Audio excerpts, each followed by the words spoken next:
తెలుగు రాష్ట్రాల్లో అతిపెద్ద lift manufacturer lifts ట్రై.com dealership కూడా ఇవ్వబడును. కూటమి ప్రభుత్వం ఏమీ చేయట్లేదు అని చెప్పే వాళ్ళకి కళ్ళు మూసుకొని బలవంతంగా నిద్ర నటించేవాడిని మనం ఏం చేయలేం. వైసీపీ ప్రభుత్వం అలాంటిదే. సో ఇందాక నుంచి నేను చేస్తున్న స్టేజ్ మీద ఉన్న చాలామంది ఆలోచించారు. మన వాళ్ళందరూ కొంచెం పెద్ద మనిషి తరాగా, నాకు అంత పెద్ద మనిషి తరా చేత కాదు. పెద్దిరెడ్డి అక్రమాల గురించి కొంచెం మాట్లాడుకుందాం. అంటే నేను రాయలసీమకి ఎలక్షన్ క్యాంపెయిన్కి ఓన్లీ తిరుపతి వరకే వచ్చాను, ఒకసారి కలిగిరి దాకా వచ్చాను. ఆ తర్వాత రావడానికి నాకు అవకాశం దొరక్క నేను పవన్ కళ్యాణ్ గారి పిఠాపురం నియోజకవర్గంలో పనిచేయాల్సి వచ్చింది. అయితే చాలామంది ఇక్కడ చెప్పారు ఏంటంటే పెద్దిరెడ్డికి మేము చాలా భయపడతారండి మనోళ్ళందరూ. చాలామంది కొంచెం మీరు జాగ్రత్త అని. పెద్దిరెడ్డి కదయా, వాళ్ళ నాయకుడు జగన్మోహన్ రెడ్డి కదయా, వాళ్ళ నాన్న రాజశేఖర రెడ్డిగా భయపడలేదు, ఇతనెంత అని చెప్పి. న్యాయంగా ధర్మంగా ముందుకెళ్ళేటువంటి గొప్ప నాయకుడు పవన్ కళ్యాణ్ గారి నాయకత్వంలో పనిచేస్తున్న మాకు అలాంటి నాయకుడి నాయకత్వంలో ప్రయాణించే మాకు పెద్దిరెడ్డి కాదు కదా, ఏ సుబ్బారెడ్డి పిచ్చిరెడ్డి కూడా మాకేమో లెక్కలేదు. Don't care. సో ముందు పెద్దిరెడ్డి అక్రమాల గురించి ఇక్కడంతా స్టేజ్ మీద ఉన్న చాలామంది ఉన్నారు మా జన సైనికులు, వీర మహిళలందరూ. అలాగే ఇక్కడున్న ఏ రాయి రప్ప చెట్టు పుట్టం కదిలించినా సరే ఈ పెద్దిరెడ్డి అక్రమాలు ఎన్ని దారుణాలు చేశారు ప్రతి ఒక్కళ్ళు చెప్తారు. లాస్ట్ టైం వచ్చినప్పుడు కూడా చెప్పారు. అయినా ఒకసారి మీకు గుర్తు చేయదు. అన్నీ ఉన్నాయి, అన్ని లిస్ట్ ఉన్నాయి.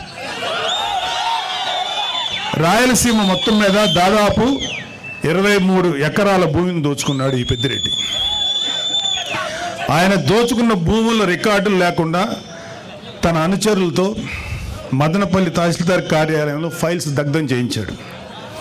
తగలబడిన ఫైల్స్ చాలా వరకు 22A కింద ఉన్న ప్రభుత్వ భూములకు సంబంధించిన డాక్యుమెంట్లు ఉందని సిఐడి అధికారులే నిర్ధారించారు. పొంగనూరు పాడి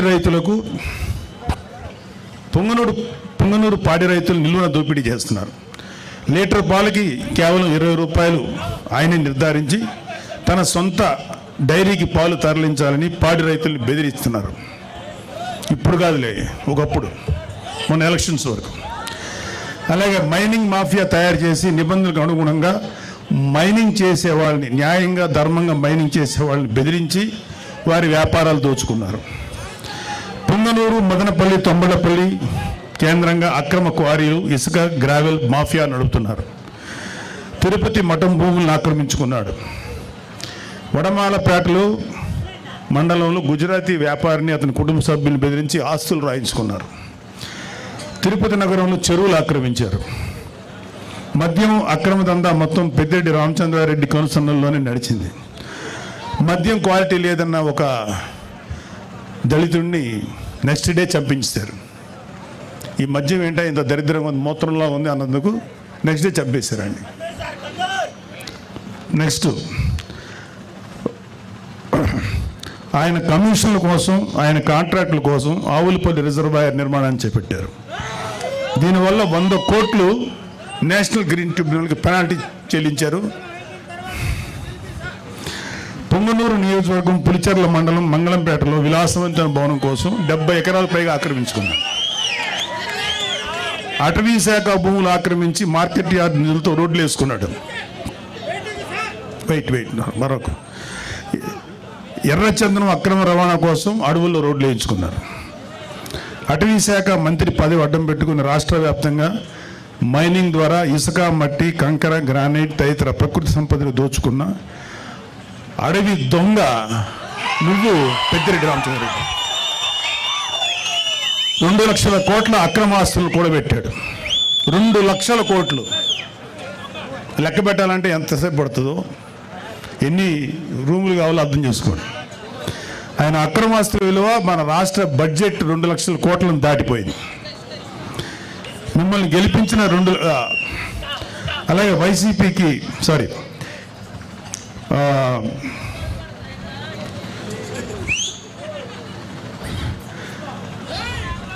సరే, అన్నిటికన్నా సిగ్గుపడాల్సిన విషయం ఏంటంటే ఈ పెద్దిరెడ్డి రామచంద్రరెడ్డి అనే వ్యక్తి దాదాపు 2 లక్షల పైగా ఓట్లు వేసి గెలిపిస్తే శాసనసభకు వచ్చి నీ ప్రజల తరఫున నీ గొంతు వినిపించడానికి ధైర్యం చాలా. నీకు ఎమ్మెల్యే పదవి ఎందుకు? అర్జెంటుగా రాజీనామా చేయాలని మేమందరం డిమాండ్ చేస్తున్నాం. నీకే కాదు, మీ వైసీపీలో 11 మంది ఎమ్మెల్యేలు ఇంక్లూడింగ్ మీ నాయకుడు జగన్ రెడ్డి కూడా గెలిచి ఎందుకు మీరు శాసనసభకు రాలేకపోతున్నారు? ఎందుకు మీ వాయిస్ వినిపించలేకపోతున్నారు? భయం. అంటే మీరు అధికారంలో 150 సీట్లు వచ్చినప్పుడు నోటుకు వచ్చినట్టు బిహేవ్ చేశారు, ప్రజల జీవితాలతో ఆడుకున్నారు. ఇక్కడ ఎవరిని అతని బాధితులు ఇక్కడ ఇంకా ఉన్నారు. టైం లేక వాళ్ళతో మాట్లాడే అవకాశం మాకు లేదు, మాట్లాడించే అవకాశం రాలా. మీకు సిగ్గు, అభిమానం, ధైర్యం ఉంటే వచ్చి మీ గొంతు శాసనసభలో వినిపించండి. యూట్యూబర్లతోటి యూట్యూబ్లోను తర్వాత న్యూస్ ఛానల్స్లో మాట్లాడటం కాదు. ఇంక్లూడింగ్ జగన్ రెడ్డికి చెప్తున్నాం, వచ్చి నీ వాయిస్ శాసనసభలో వినిపించు. ఏమన్నా అంటే మాకు మైక్ ఇవ్వట్లేదు, మాకు మైక్ ఇవ్వలేదని. అరే మీరు వచ్చి మాట్లాడండి, ఆ మైక్ ఇస్తారు, అప్పుడుగా తెలుస్తుంది. అది రావడానికి, అది వచ్చి అసలు శాసనసభ చుట్టుపక్కల రావడానికి మీకు ధైర్యం సరిపోట్లా. మొత్తం అధపాతాలను పడిపోయారు కదా, అందుకని భయం.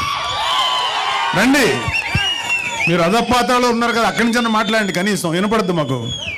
సుమన్ టీవీలో మీ పర్సనల్ అండ్ బిజినెస్ ప్రమోషన్స్ కోసం కింది నెంబర్కి కాంటాక్ట్ చేయండి.